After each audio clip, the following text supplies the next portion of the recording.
need this federal intervention in San Francisco. We don't want it, and they need to back the hell off. San Francisco leaders pushing back tonight against potential plans by President Trump to send National Guard troops to the city. Good evening, everyone. Welcome to West Coast Wrap. I'm Alex Savage. Today, President Trump proposed a military deployment in San Francisco as city officials push back on the idea. This whole debate began when Salesforce CEO Marc Benioff said that he would support the National Guard coming into San Francisco. KTVU's Henry Lee has more tonight on the back and forth over potential deployments. To be strongly recommending, at the request of government officials, which is always nice, that you start looking at San Francisco. On Wednesday, President Trump said he's proposing the National Guard be sent to San Francisco, echoing an initial suggestion last week by Salesforce CEO Marc Benioff because of a police shortage. I think we can make San Francisco, there's one of our great cities 10 years ago, 15 years ago, and now it's a mess. State Senator Scott Wiener disagrees. We don't need this federal intervention in San Francisco. We don't want it, and they need to back the hell off. Hours earlier, San Francisco officials made clear they don't need the National Guard. We have a lot of work to do, but I trust our local law enforcement. We absolutely have this in regards to public safety being handled by all of us here in San Francisco. We have this issue under control. DA Brooke Jenkins was the most pointed in pushing back against the National Guard. That partnership is fundamentally different than resources being imposed upon our communities. I just saw this morning what's going on in Chicago, and it continues to spiral out of control. The backdrop Wednesday was the San Francisco Police Academy, where the city is trying to rebuild its ranks. The SFPD is short about 500 officers after the pandemic, but is now seeing the largest surge of recruits at the academy in 5 years. For the last 4 classes have been full. We have a 5th full staffed recruitment class starting in December. The mayor and DA say the city is busy tackling crime. We have seen crime go down in Union Square 40%. Crime citywide is down 30%. We are at 70-year lows when it comes to homicides. Felony conviction rates are significantly higher in my office with respect to drug dealing, robbery, assault, and gun possession cases. For his part, Benioff, facing backlash, has since walked back his comments about the National Guard in San Francisco. Benioff also said Salesforce would donate $1 million to the SFPD to help provide hiring bonuses, but details have not been released.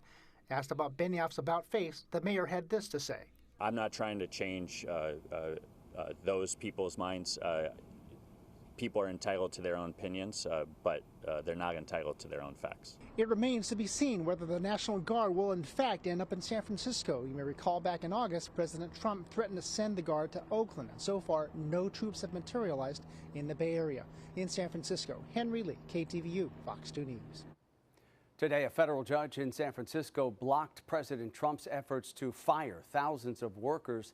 The judge said the layoffs appear to be politically motivated. After that ruling came down, President Trump said the terminations would be permanent, but didn't mention the court's decision. The president spoke shortly after the decision resolved to his plans. They're going to be terminated on a permanent basis, and it's thousands of people, and it's billions of dollars. We're getting rid of a lot of things that we never wanted because of the fact that they made this stupid move. U.S. District Judge Susan Ilston ruled the administration isn't following legal requirements for these reductions in force. Today, Russell Vought, the director of the White House Office of Management and Budget, said the administration expects to lay off more than 10,000 federal workers during the shutdown. The Los Angeles County Board of Supervisors is pushing back on immigration raids, declaring an emergency declaration in order to free up funds to help families affected by the rising number of arrests. Fox's Mike Tobin has more tonight on exactly what this order means. The county will take whatever actions we have within our authority. In a 4-to-1 vote, Los Angeles County officials approved an emergency declaration over recent ICE raids. It's a move that will allow the county to provide taxpayer-funded rent relief to anyone negatively impacted by the crackdown on undocumented migrants. Supporters of the measures say the help is desperately needed. We have entire families who are destitute because their fathers or mothers were taken from their workplaces, and they have no way to pay their rent or put food on the table. The measure will also funnel state money for legal aid and other services. In a statement to Fox News, ICE is blasting L.A. County's decision, writing in part, quote, "The only state of emergency is the one the residents of Los Angeles face after electing officials who give a middle finger to the law." Meanwhile, in Illinois, a Cook County chief judge issued an order blocking ICE agents from making warrantless arrests in or around county courthouses. Cook County includes Chicago, where an ICE arrest got violent this week when agents faced off with protesters. Border Patrol in the city's south side deploying tear gas on residential streets after crowds reportedly grew aggressive towards ICE agents making an arrest. The governor condemned the violence. ICE is causing this mayhem. They're the ones who are tossing tear gas when people are peacefully protesting. And here in Broadview, Illinois, the fence surrounding the ICE facility is now gone following a court order. DHS says the fence was needed after protesters clashed with police. In Broadview, Illinois, Mike Tobin, Fox News. Facebook parent company Meta removed a group that was being used to track immigration agents. People in the group were sharing the location of immigration and customs enforcement agents in Chicago. Meta says it removed the group for violating its policy against coordinated harm. The Department of Justice also requested the removal. Developers and users of the ICE tracking tools argue monitoring agents falls under their First Amendment rights. Cities across the West Coast and the country are preparing for another No Kings protest this weekend. Tens of thousands gathered for the last No Kings Day march in Seattle. Organizers say President Trump is increasingly making authoritarian moves and attacking Americans' constitutional rights. House Speaker Mike Johnson and other Republicans have dubbed the protests a, quote, hate America rally. The protests are planned for dozens of cities across the country, including on the National Mall in Washington, D.C. Arizona's newest U.S. House representative is calling on Speaker Mike Johnson to swear her into Congress. Adelita Grijalva was elected 3 weeks ago. The Democrat says her constituents are being silenced with every day that goes by and she's not sworn in. But Speaker Johnson says that can't happen until the government shutdown is over. Grijalva says it's been done before and says it all comes down to Republicans delaying a vote on releasing the Epstein files. Earlier this year, Speaker Johnson swore in 2 Republicans from Florida with less than 24 hours after their elections during a pro forma session. There is no reason other than politics that Arizona should be treated differently. Let's be clear. Speaker Johnson knows that I will be the 218th signature on the discharge petition for the Epstein files. He is doing everything in his power to shield this administration from accountability. That is not leadership. That is obstruction. Grijalva won the Arizona House seat of her father, the late progressive leader, Congressman Raul Grijalva. In Southern California, there's public opposition to a new housing facility to serve mentally ill patients. People packed a Santa Monica City Council meeting last night to voice concerns about the project. But before the meeting began, a county official announced the project was on hold. The plan would provide 49 beds for those with severe mental illness. The housing was supposed to open this month with staff on site 24/7 and an open door policy. Authorities say an Alaska Airlines flight was diverted to Boise, Idaho after a passenger assaulted the crew. This happened early yesterday during a flight from Portland to Dallas. Boise police say they arrested 61-year-old Tracy Barkheimer, who's from Washington. She's accused of assaulting 2 crew members. Police say the woman was acting erratically and taken off the plane. That flight continued on to Dallas. The Seattle City Council has approved sales tax increases for public safety. The 0.1% increase stems from a new state law that allows cities and counties to raise local sales and use taxes to fund investments in criminal justice. In Seattle, council members say those funds could be used for treating substance abuse disorders, homelessness, and staffing first responders. That increase is expected to generate about $39 million next year. The legislation now goes to the mayor's desk for his signature. Silicon Valley-based Waymo is expanding overseas for the first time. The driverless ride service announced it's launching in London next year. Tests with backup drivers will begin in the coming weeks.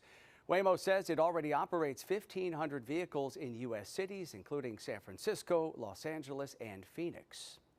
The Port of Oakland saw cargo volumes dip last month amid shifting trade patterns. There was a 6.6% decline year over year and a 7% decline compared to August volumes. Port officials say the decrease comes in response to market adjustments tied to tariff uncertainty and shifting global trade flows. Imports were down 7.9% compared to last year, while exports saw a 2.2% decrease. California gubernatorial candidate Katie Porter is defending herself after two contentious interactions, one with a reporter, the other with one of her staffers. Both of them went viral. She held a virtual event last night with a group in San Mateo, south of San Francisco, and said that she could have handled those situations differently and better. Porter was asked about a series of stumbles, starting with an interview at a Sacramento TV station in which she threatened to walk out after a reporter asked follow-up questions. Also, a newly surfaced video of her yelling at a staffer. I apologized to that staffer when that incident happened, and I have worked hard to be grateful and to express that gratitude. All of the moments that you mentioned, Michael, those hearings, the town halls that I've had, the traveling across California, those have all happened because of teamwork. Porter added that California needs a fierce and tough leader to face the Trump administration. Meantime, gubernatorial candidate and former state controller Betty Yee is now repeating her calls for Porter to quit the race because of those controversial interactions. Coming up tonight here on West Coast Wrap, what we know about the cause of death for the iconic Hollywood actress Diane Keaton. Coming up tonight, the first public comments from her family. Also, the Washington state head of public education expressing his concerns after the Trump administration gutted the Office of Special Education. And in weather, here's our live camera looking out toward the San Francisco Bay Area. The storm clouds moving out of the good portion of California and also the West Coast wrap with the forecast. Some changes coming up, and we will have more of the forecast coming up.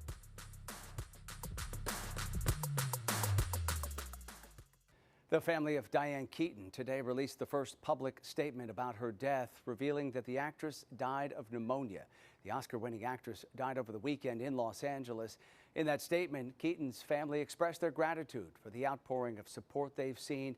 It went on to say, quote, "She loved her animals and she was steadfast in her support of the unhoused community, so any donations in her memory to a local food bank or an animal shelter would be a wonderful and much appreciated tribute to her."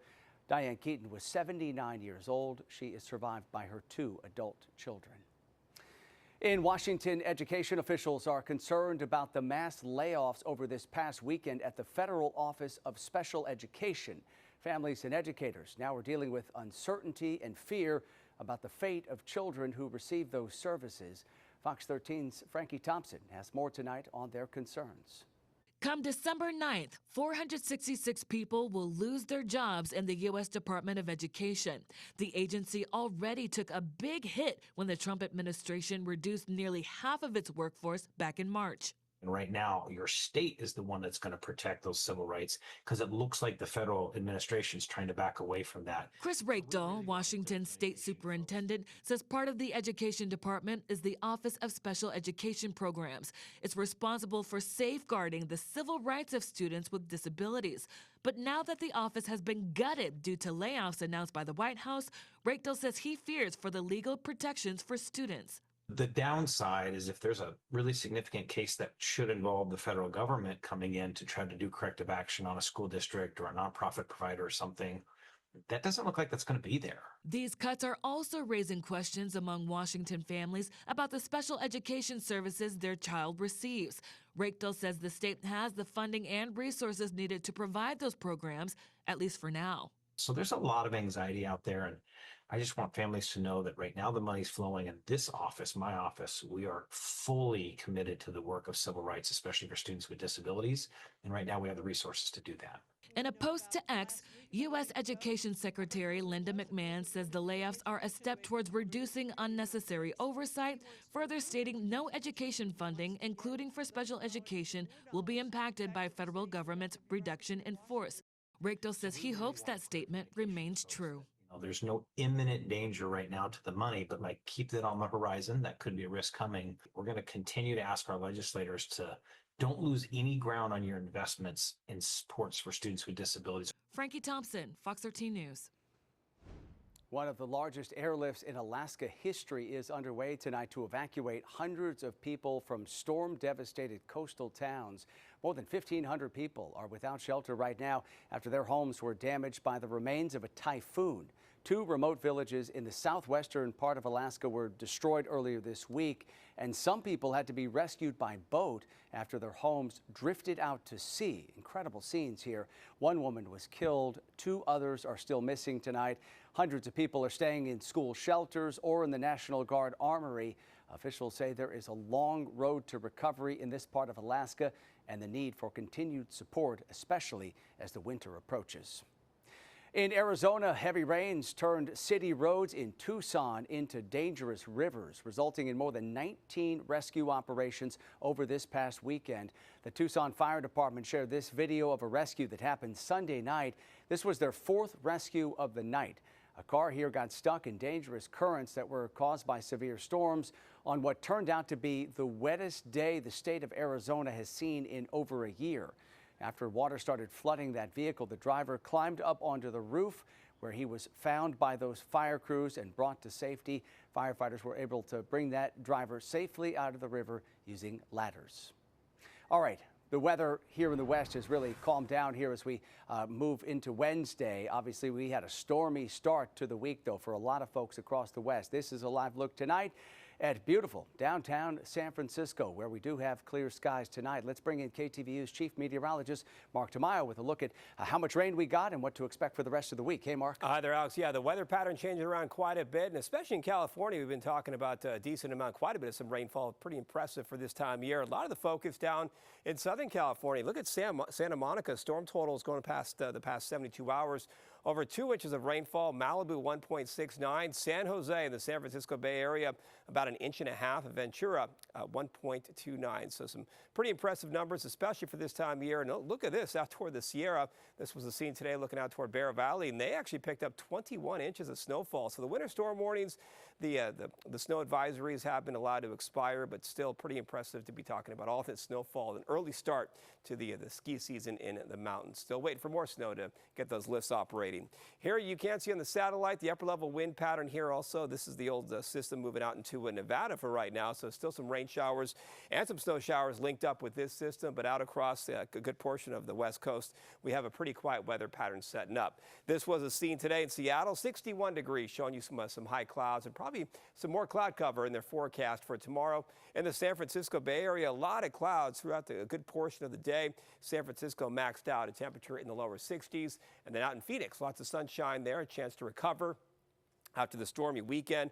Temperature today in the upper 70s, 79 degrees. So as you can see, the forecast for tomorrow, Seattle does have some cloud cover tomorrow. Sunshine for San Francisco and Los Angeles, pretty much the same story for Phoenix. And then the chance of some showers out toward the Denver area for tomorrow for your Thursday. Here's the forecast model. Go ahead and put it into motion. As you can see here, that system does kind of move on out to the east. So they do have the clouds moving out toward Colorado.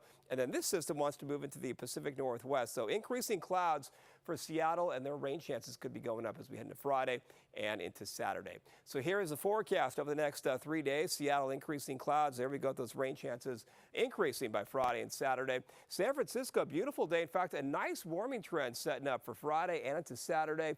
Pretty much the same story for Southern California, for Los Angeles, back up into the low to mid 80s.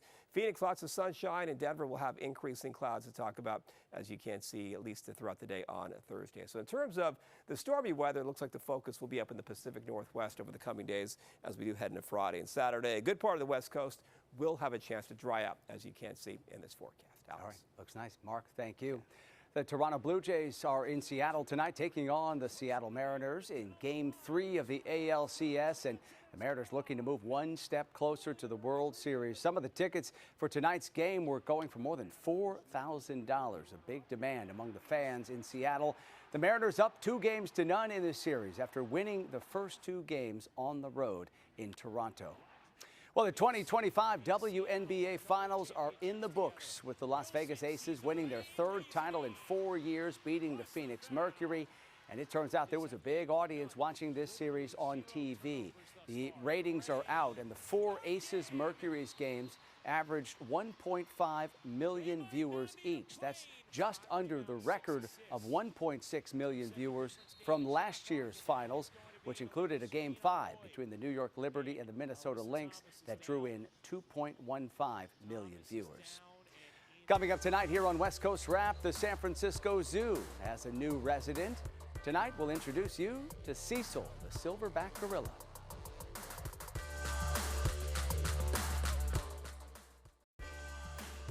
In Washington, a team of scientists is testing if underwater fiber optic cables that carry internet signals can be transformed into a microphone to capture the sounds of passing whales. Researchers near the San Juan Islands last week unspooled over a mile of fiber optic cable into the Pacific. If this experiment works, the thousands of miles of fiber optic cables that already crisscross the ocean floor could be turned into a vast listening network that could inform conservation efforts worldwide. It could even enable researchers to identify which sound is coming from a particular whale, a kind of voice recognition for orcas. Orcas, in particular, are culturally significant animals in the region, and they are endangered. And so we are really eager to know in our own backyard, what can we learn about them? The researchers have already proven the technology works with large baleen whales, but orcas present a bigger challenge because their clicks and calls operate at higher frequencies. Humpback whales have now returned to Hawaii. The first humpback whale of the 2025-26 season made its first appearance off the coast of Kauai Monday morning. The whale was spotted by a tour boat. The captain says everyone on the boat saw the whale launch out of the ocean about 400 yards away. Though humpback whales can appear as early as October, the peak season really runs from December through March. The San Francisco Zoo has a new resident at its gorilla preserve. Its newest great ape is a 26-year-old male silverback western lowland gorilla named Cecil. Zookeepers say he was born at the Cincinnati Zoo and then arrived in San Francisco in August and has slowly acclimated to his new home.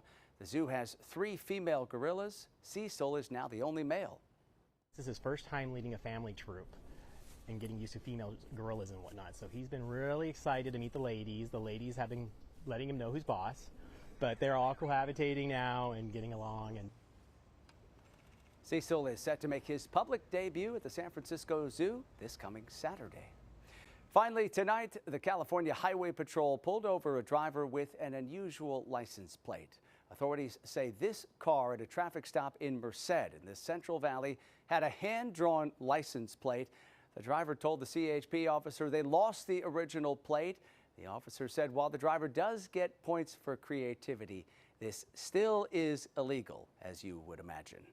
All right, that does it for West Coast Wrap tonight. We appreciate you watching as always. And before we go, a reminder to stay up to date on all the stories we're covering across the West Coast at our website. It's westcoastwrap.com. And please stream our shows on your smart TV. All you have to do is download the free Fox Local app. We'll leave you here with this beautiful shot, the sun setting here over the Bay Area. Have a great night.